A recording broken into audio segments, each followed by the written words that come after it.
Hey guys, and welcome to the video. Today I'm going to be going over the 3-minute all-out fitness test for fitness professionals.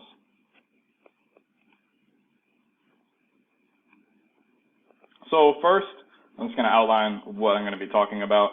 Part one is just going to be a general overview of how to use why to use the 3-minute all-out or critical power, how to test for it, then using it in prescription of conditioning training.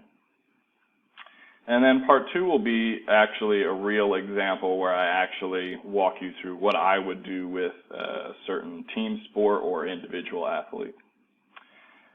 So first of all, if you don't know what the 3-minute all-out test is, or you don't know what I'm talking about as far as these tests being difficult, please use that link right there that says what is 3MT.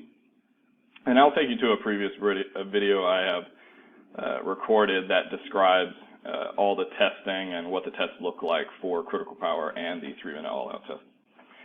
So specifically, I'm going to be talking about the 3-minute all-out test in regards to trying to acquire critical power and corresponding variables.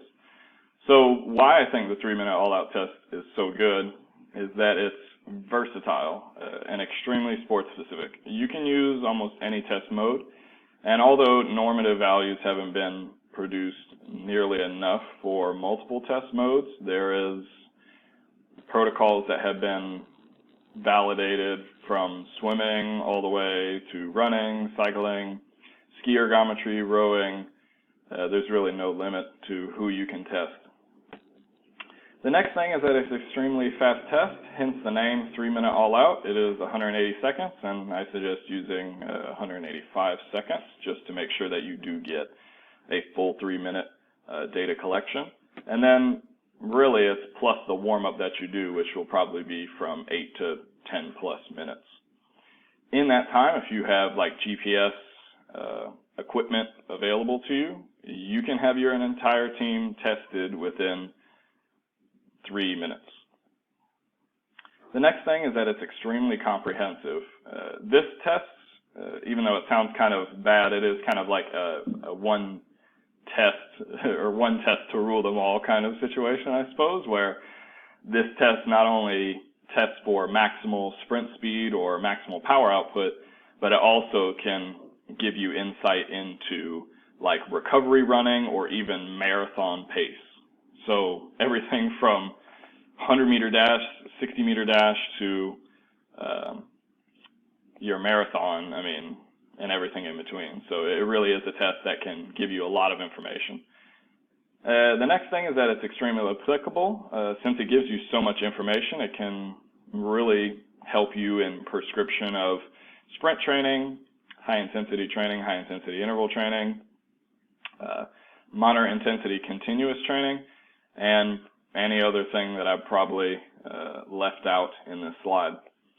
The next thing is that it's, in comparison to other critical power methods, it's very simple mathematically. It's not you don't have to take values and then necessarily graph them to find like a linear regression and find the slope and blah, blah, blah. You simply can look at the last 30 seconds of the test to find critical power, critical speed, and then you look at the peak wattage or speed someone hit during the test, and that'll give you the max sprint speed. It really is much simpler, in my opinion, than using critical power, other means of testing for critical power. And the other really cool thing about it is that it's been supported and really tested for since 1965. Not the 3-minute all-out test specifically, but the idea of critical power and its applicability in sport has been tested since 1965. And in fact, the backbone of the idea being the power-time relationship has been observed since 1925. So, jumping into what you would do if you wanted to conduct a 3-minute all-out test. So first of all, you can see the test. That's the test you choose at the top, which is the 3-minute all-out. And then you need to think of how you're actually going to collect data. So there's been evidence of using GPS data, recording the testing area, and then going back and figuring out the values using that. And then there's also been manual means of doing so with multiple staff members tracking athletes, with cones and stopwatches. Within all those methods of collecting data, there have been validations for both shuttle tests and continuous. The reason why that would matter is because if you have a sport like basketball, it'd be more specific to test them on a shuttle, or where they're going back and forth up and down a basketball court, rather than having them run on a track continuously. As you can see, those are references to certain modalities, and there's certainly more references. However, I just included one of each. However, the one that's probably lacking the most is the shuttle. That is the only reference, to my knowledge, that is there, and it is only for a running shuttle test. Other sports that you might think that would need a shuttle test would be ice skating, in the case of like hockey, and then swimming in the case of water polo. However, if you're choosing a means of doing a continuous test, like on a track or just on a large field, there has been validations for rowing, skiing, cycling, and again, there is no ice skating, so I guess work needs to be done on ice skaters and the applicability of this test for them. So now that you've decided if you're going to do a shuttle, continuous, and what kind of modality you're going to test, now you actually need to prepare the field and prepare your athletes. So first of all, you need to make sure that you place cones about every 10 meters, if that's a 200-meter indoor track, or if it's a 400-meter track, or if it's a 60-meter shuttle area, whatever it is, you need to have some kind of clear indicator of how far the athletes are traveling. Specifically, each athlete is going to be different during the test. Some athletes are going to run faster than others, and then some athletes are going to run faster towards the end of the test. So basically, you need to make sure that you understand how far each athlete went during that test. The next thing is, since it is an extremely vigorous test, you'll need to make sure you do a thorough warm-up, which would include probably 8 to 10 plus minutes of warm-up, which would include like general things from like jogging, jumping jacks, things of that nature. And then I would suggest building in like some sprinting stuff, like building sprints at the end, where you do 60% and then do 80%, do 90%, and then do an all-out sprint for less than 20 meters, because again, you don't want to fatigue them too much, and you want to give them plenty of rest time in between conducting the test and the warm-up, about 5+ minutes, I'd say. So the next thing is you need to instruct the athletes on what's actually going to happen during the test. So for pretty much any of the tests, I think that this test should be done in a flying start manner. Of course, in a shuttle, you can't do a flying start, really, unless your shuttle is like really big shuttle.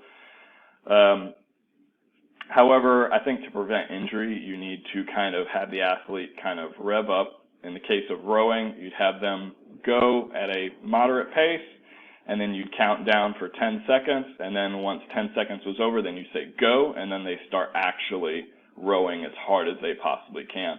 And in the case of running, that's really important to prevent any kind of hamstring injuries or strains that would happen from a immediate all-out sprint at the beginning of the test. The other thing is make sure you don't tell your athletes how much time is remaining. The only reason I say this is because certain athletes, they'll run and then you tell them, okay, you've got 30 seconds left, and then all of a sudden they just have this second wind where they go and sprint way faster than they've been going on average throughout the test. And the way the test is laid out, they should have been sprinting the entire time, leading to a complete depletion of their, I guess for simple terms, anaerobic work capacity, but it's not actually that, but just keeping it simple for now. And so basically the idea is that you don't give them the time because they won't pace. They'll go all out and they'll just keep going until you say stop. Again, to that point, they need to make sure they go all out. This measure is dependent on completely depleting that capacity or that stored ATP. And thus, if they don't go all out, they're not going to deplete it all the way, and you're kind of missing the validity of the end test power, which is going to be your critical speed. And then lastly, the athletes need a ton of motivation because this is an extremely hard test, and it's very hard to be such a willed person that you're willing to just go all out with absolutely no music, no nothing. So I suggest that you have half the team motivating, or some of the other athletes motivating, or somebody motivating the person that's doing the test. So the next thing is during the test. So what are you looking for? So within the first 10 seconds to 50 meters in the case of running, you're going to be finding the maximal sprint speed or the maximal power output or peak power output. In the middle of the test, you'll be needing to record how far the athlete got in 150 seconds from the beginning to the last 30 seconds of the test. And then for the speed at VO2 max, which is similar to what you find with a 30-15 test, that will be anywhere from 90 seconds to 120 seconds. Some people say it's right on the dot at 90 seconds. However, I've seen others say 120, so I'd say just take the average of the wattages or the speed they reach during that time, and then determine the speed at VO2 max from there. And then finally, the remaining 30 seconds, so from 150 seconds to the 180 second, you'll need to find the average speed or average wattage that person did during that time, and that'll give you your critical speed or critical power. And in the case of critical power, at least the research refers to that as end test power, which is EP. So once you've done that, you need to calculate some variables. However, all the other variables really kind of come to you, like peak speed, that's just what was the fastest the athlete ran. Critical speed was the last 30 seconds again. VO2 max could be speed at 90 seconds. And then for the work capacity, whether it's W prime in joules or D prime in meters, this is how you calculate it exactly. So you take this value right here, the speed they got on average in 150 seconds, and then subtract that from the critical speed right here. So comparing to norms, basically, if you want to see where your athletes are at, these are some examples of if your athlete has a critical speed of this, then the norm is around there. So that wouldn't be that great. So you'd want to improve that athlete's critical speed. If their maximal sprint speed was this, then the norm is this, then you'd say, yep, they're above average. And same thing with other values. So again, to kind of reiterate what this looks like, that's a person running. In the first 150 seconds, they get 750 meters, which means they were going 5 meters per second on average. And then within the last 30 seconds, they got 127.5 meters, which gives them a critical speed of 4.25 meters per second. And you can see this is what the test needs to look like. Maximal effort, and then you can only hold a sprint for a couple seconds, and inevitably you're going to fatigue and fatigue and fatigue until eventually you're holding a very slow pace, which, at least according to Jones et al. 2017, should be about at 2 minutes to when this line really starts flattening out. So after that, you can pretty much map out an athlete as if they were some player on a video game where you looked at their strengths and weaknesses. So speaking of strengths and weaknesses, this will be what we continue on in the next video.